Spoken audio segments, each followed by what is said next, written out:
এই ভিডিওটা ধাক্কা দিবেন না। বাংলাদেশ, সোনার বাংলাদেশ এটা না। আমাদের সোনার বাংলাদেশে কেন দর্শন হয়? দর্শনের আমি বলবো ভাই, এই ভিডিওটা বেশি বেশি শেয়ার করি। কেন আমাদের বাংলাদেশে এত দর্শন হইতেছে?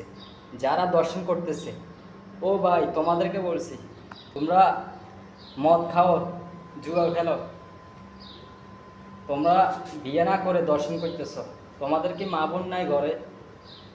বাংলাদেশটা কেন এভাবে দর্শন হইতেছে? আমরা কেন রুখে দাঁড়াইতেছি না? আমার বাংলাদেশি বাইরে আপনারা কেন এটা দেখে প্রতিবাদ করেন না?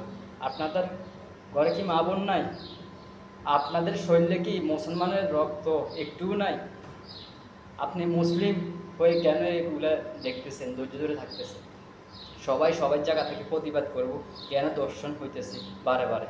আমার এই মিম বোনটাকে দর্শন করে আজকে মারি ফেলাইছে। আল্লাহ এদেরকে যদি হেদায়েত করে, হেদায়েত না করলে আমি বলবো তাদেরকে ধ্বংস করে দেন।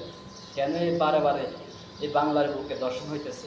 আমরা কেন প্রতিবাদ করি না? আজকে আমরা এমন একটা সরকার চাই, যে সরকার আসলে দর্শনের, যারা দর্শন করবে তাদের ধরে তাদের মৃত্যুদণ্ড চাই। যদি এক দুইটা দর্শনের পরে লগে লগে তাদের ফাঁসি দেয়, তাহলে এই বাংলার বুকে আর কখনো দর্শন হবে না। আমরা সবাই সবার জায়গা থেকে প্রতিবাদ করব দর্শন নিয়ে।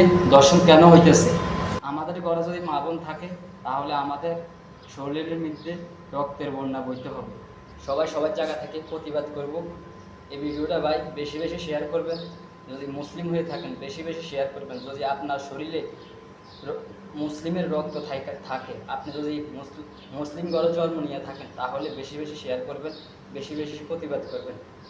ধিক্কার জানাই, আমার বাংলাদেশটা আজকে এভাবে কেন ধ্বংসের মুখে পড়ে যেতেছে।